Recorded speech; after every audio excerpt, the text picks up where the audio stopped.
दोस्तों, पहली नज़र का प्यार कैसा होता है, ये अगर कोई मुझसे पूछे तो शायद मैं शब्दों में कभी बयान ही नहीं कर पाऊँ। मैंने उसे ठीक से देखा भी नहीं था, बस एक पल के लिए उसकी झलक मेरी आंखों के सामने आई थी और उसी एक पल ने मेरी पूरी ज़िंदगी बदल दी थी। उस दिन मुझे लगा था कि शायद भगवान ने मेरे लिए कोई बहुत खूबसूरत कहानी लिखी है, लेकिन बाद में समझ में आया कि हर खूबसूरत शुरुआत का अंत भी वैसा ही हो, ये ज़रूरी नहीं होता। आज भी जब मैं अपनी बीतती ज़िंदगी को याद करता हूँ, तो दिल के अंदर एक टीस उठती है। अगर उस समय मैं थोड़ी सी सावधानी बरत लेता, तो शायद मेरी दुनिया आज भी बसी होती। मेरी पत्नी अंजलि आज भी मेरे साथ होती और मैं हर सुबह उसकी मुस्कान देखकर अपने दिन की शुरुआत करता। लेकिन किस्मत को शायद कुछ और ही मंजूर था। मैं आज भी खुद को उस हादसे का जिम्मेदार मानता हूँ और हर दिन यही सोचता हूँ कि काश समय एक बार फिर से लौट आए। उस दिन शाम का समय था। सर्दियों की हल्की हवा चल रही थी। मैं रोज की तरह अपने घर की छत पर टहल रहा था। हमारा मोहल्ला बहुत शांत रहता था। हर कोई अपने काम में व्यस्त रहता था, इसलिए शाम के समय भी ज़्यादा शोर नहीं होता था। तभी अचानक मुझे किसी लड़की की हंसी सुनाई दी। मैं कुछ पल के लिए रुक गया, क्योंकि इतने महीनों में यहाँ रहने के बावजूद मैंने पहले कभी उस तरह किसी लड़की की आवाज़ नहीं सुनी थी। मैंने धीरे से नज़र उठाकर सामने वाले मकान की छत की तरफ देखा। वहां मुझे एक गोरी सी कलाई दिखाई दी, जिस पर लाल रंग की कांच की चूड़ियां चमक रही थी। वह किसी से मोबाइल पर बात कर रही थी। वह मुस्कुराते हुए कह रही थी कि हम लोग कल ही इस घर में आए हैं। यहाँ का माहौल बहुत अच्छा है, खुली हवा है और सबसे अच्छी बात यह है कि इस घर में छत भी है। पहले फ्लैट में रहते थे तो ऐसा लगता था जैसे चार दीवारों के बीच कैद हो गए हैं। उसकी आवाज़ में ऐसी सादगी थी कि मैं कुछ देर तक वहीं खड़ा रह गया। मैं उसका चेहरा पूरी तरह नहीं देख पाया था, बस उसके चेहरे का थोड़ा सा हिस्सा दिखाई दिया और फिर वह सीढ़ियों से नीचे उतर गई। पता नहीं क्यों, लेकिन उसके जाने के बाद भी मेरी नज़र काफ़ी देर तक उसी तरफ लगी रही।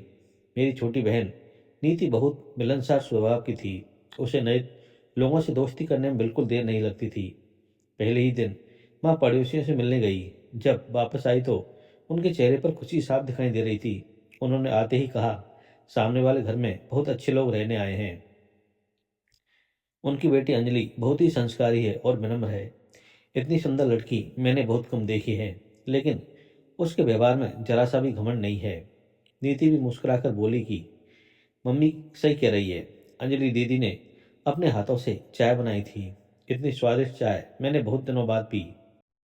उनसे बात करके ऐसा लगा ही नहीं कि आज पहली बार मिले हैं। उस दिन पहली बार मुझे उस लड़की का नाम पता चला, अंजलि। उसके बाद जाने क्यों मेरा मन बार बार उसी के बारे में सोचने लगा। मैं रोज किसी न किसी बहाने छत पर जाने लगा, लेकिन वह दिखाई नहीं देती थी। कई दिन बीत गए। आखिर एक दिन मैंने नीति से यूं ही पूछा कि तुम्हारी नई दोस्त कैसी है।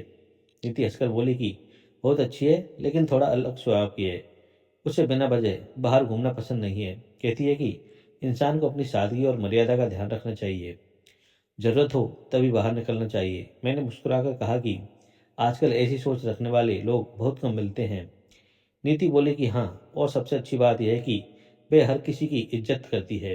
धीरे धीरे मुझे महसूस होने लगा कि मैंने बिना मिले ही अंजलि के बारे में सोचने लगा हूँ। मैं खुद पर हंसता भी था कि किसी इंसान को ठीक से देखे बिना कोई उसे इतना कैसे पसंद कर सकता है। लेकिन दिल का क्या किया जाए, वह तो बिना इजाज़त अपने फैसले खुद कर लेता है। कुछ महीनों बाद माँ ने मेरे विवाह की बात छेड़ी।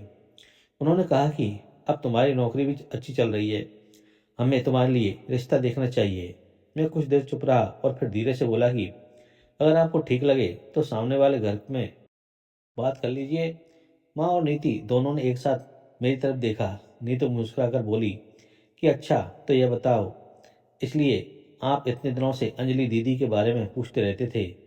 मैं शर्म से मुस्कुरा दिया। कुछ ही दिनों बाद माँ सामने वाले घर गई। वहां दोनों परिवारों की बातचीत हुई। सब कुछ उम्मीद से भी ज्यादा अच्छा रहा। दोनों परिवार एक दूसरे को पसंद आए और रिश्ता लगभग तय हो गया। जब माँ वापस लौटी तो उनके चेहरे पर संतोष था। उन्होंने कहा कि अंजलि के माता पिता बहुत अच्छे लोग हैं, उन्हें भी यह रिश्ता पसंद है।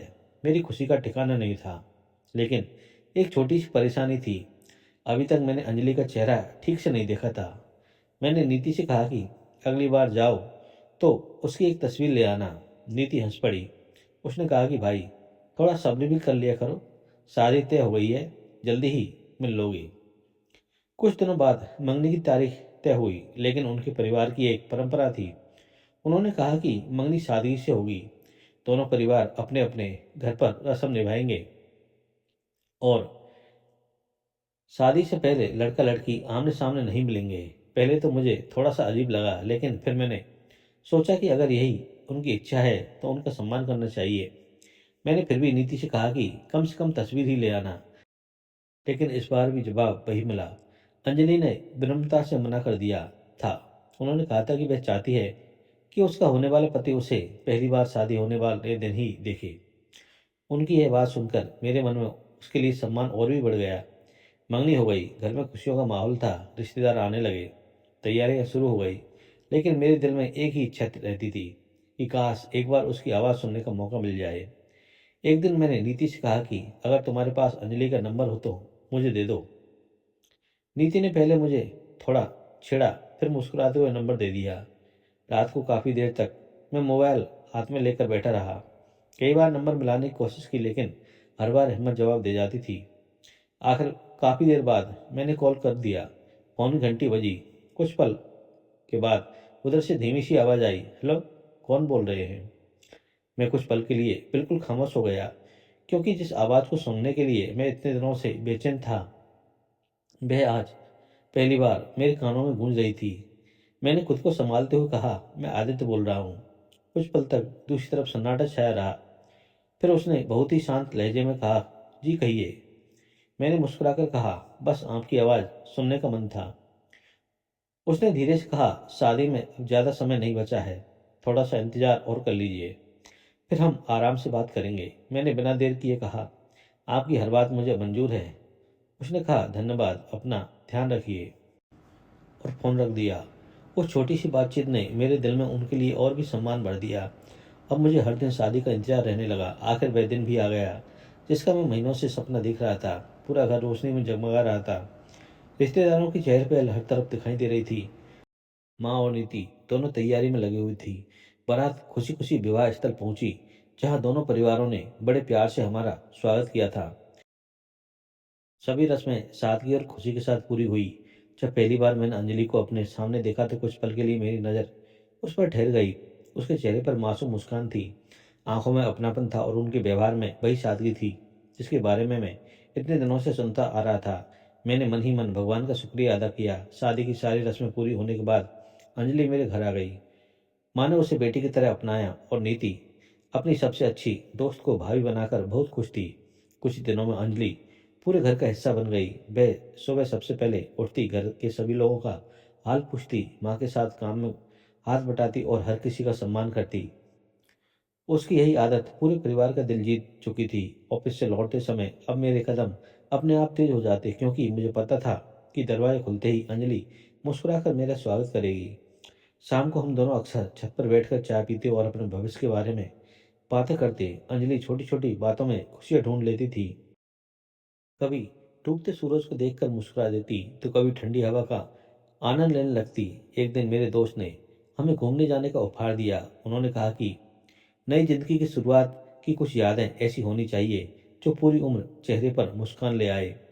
मैंने घर आकर अंजलि को यह बात बताई। वह कुछ देर सोचती रही, फिर मुस्कुराकर बोली, अगर आपको अच्छा लगता है तो हम जरूर चलेंगे, लेकिन एक बात का हमेशा ध्यान रखेंगे, जहाँ भी रुकेंगे वहाँ सुरक्षा और भरोसे को सबसे पहले देखेंगे। उसकी यह बात सुनकर मुझे अच्छा लगा। मैंने कहा, यही समझदारी इंसान को हर परेशानी से बचाती है। कुछ दिनों बाद हम यात्रा पर निकल पड़े। रास्ते भर दोनों नए नए शहर देखते रहे। फिर सड़क किनारे फैले खेत दिखाई देते, तो कभी दूर तक फैले पहाड़। अंजलि हर दृश्य को बड़े ध्यान से देखती और कहती, दुनिया सच में बहुत खूबसूरत है। शाम तक हम अपने गंतव्य पर पहुंच गए, लेकिन उस दिन पर्यटकों की संख्या बहुत ज़्यादा थी। कई होटलों में पूछने के बाद भी कमरा नहीं मिला। काफ़ी देर तलाश करने के बाद हमें एक साफ सुथरे होटल में कमरा मिल गया। होटल का वातावरण शांत था और वहाँ परिवार भी ठहरे हुए थे, इसलिए हमें संतोष हुआ। कमरे में पहुंचते ही अंजलि ने राहत की सांस ली और मुस्कुराकर बोली, आज का सफ़र सच में बहुत लंबा था। मैंने कहा, अब आराम कर लो, कल सुबह से नई जगह को आराम से देखेंगे। अगले दिन सुबह हम जल्दी उठे और आसपास के खूबसूरत स्थान देखने निकल गए। पूरे दिन हमने समुद्र का किनारा, पुराने किले, स्थानीय बाजार और कई प्रसिद्ध जगह देखी। अंजलि हर जगह की तस्वीर प्रकृति और यादगार दृश्यों की ही लेती थी। वह हमेशा कहती थी कि यादें दिल में रहनी चाहिए और तस्वीरें सिर्फ अच्छे पलों की होनी चाहिए। उसकी यह बात मुझे बहुत पसंद आई। अगले कई दिन हंसी खुशी बीत गए। कुछ दिनों बाद हमारी यात्रा खत्म हुई और वापस अपने शहर लौट आए। जिंदगी फिर से अपनी पुरानी रफ्तार से चलने लगी। मैं रोज ऑफिस जाता और अंजलि पूरे मन से घर की जिम्मेदारियां निभाती।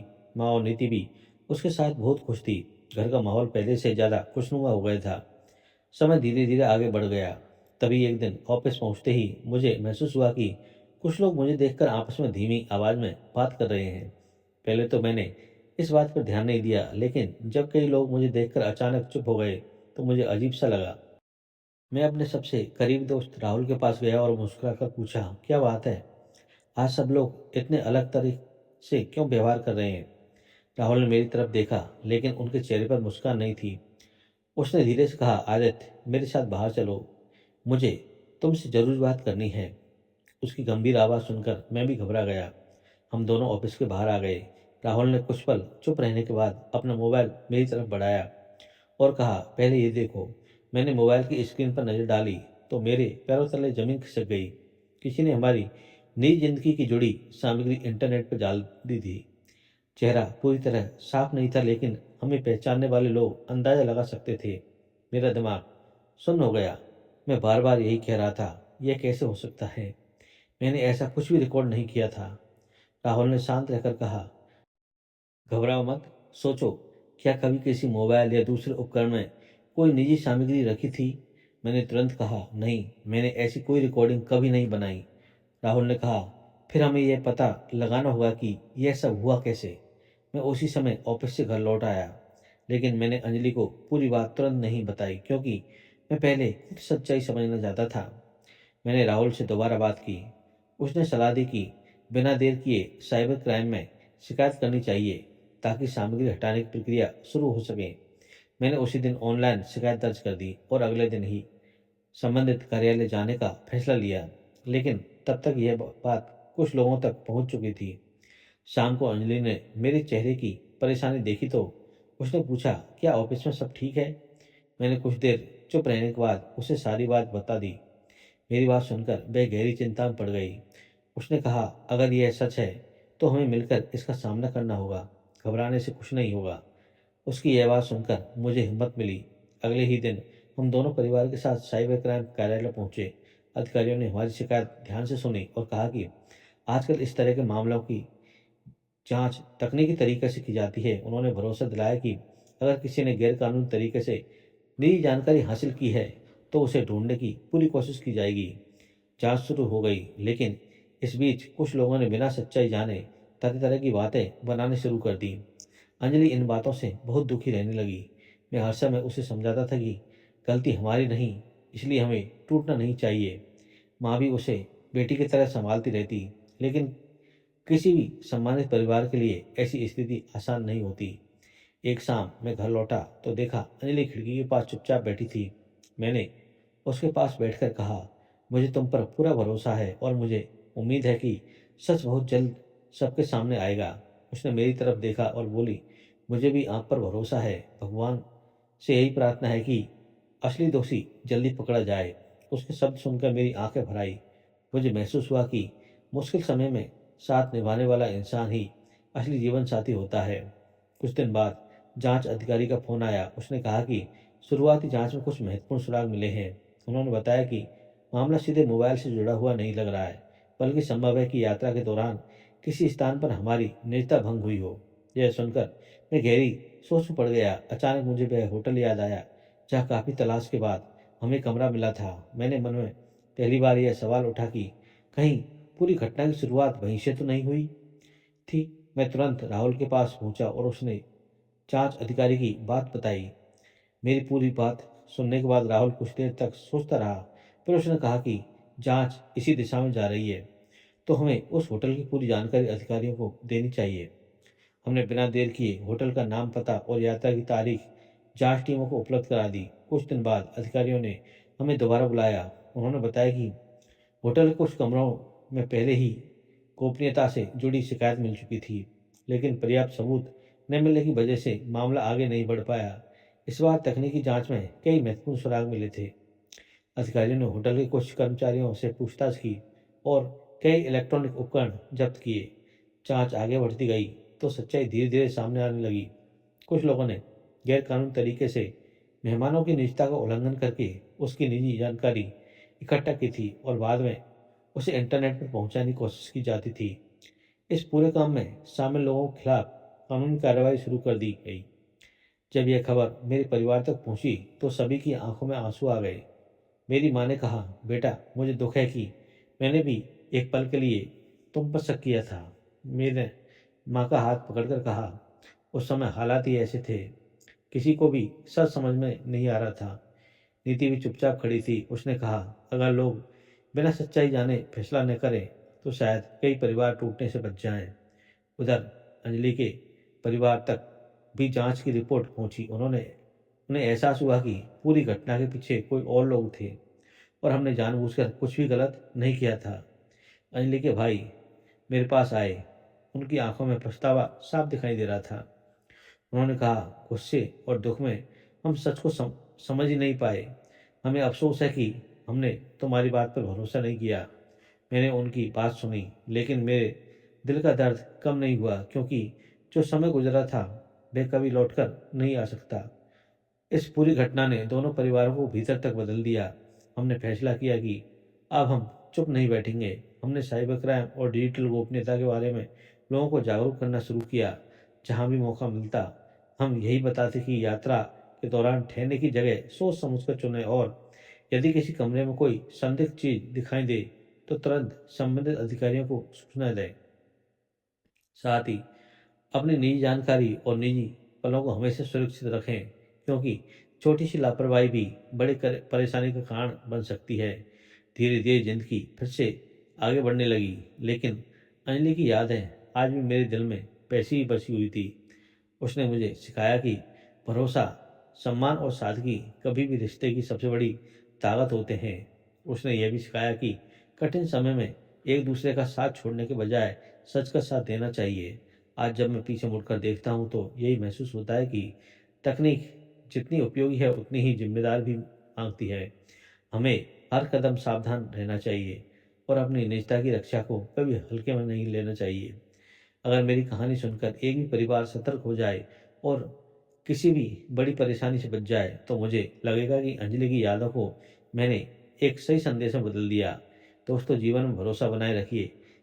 किसी भी खबर पर बिना जांच के विश्वास मत कीजिए और अपनी डिजिटल सुरक्षा को हमेशा प्राथमिकता दीजिए, क्योंकि जागरूकता ही सबसे बड़ी सुरक्षा है। अगर आपको यह कहानी पसंद आई हो तो अपने विचार जरूर साझा करो और अपने परिवार तथा दोस्तों को भी डिजिटल सुरक्षा के प्रति जागरूक रहने के लिए प्रेरित करें। थैंक यू दोस्तों, धन्यवाद।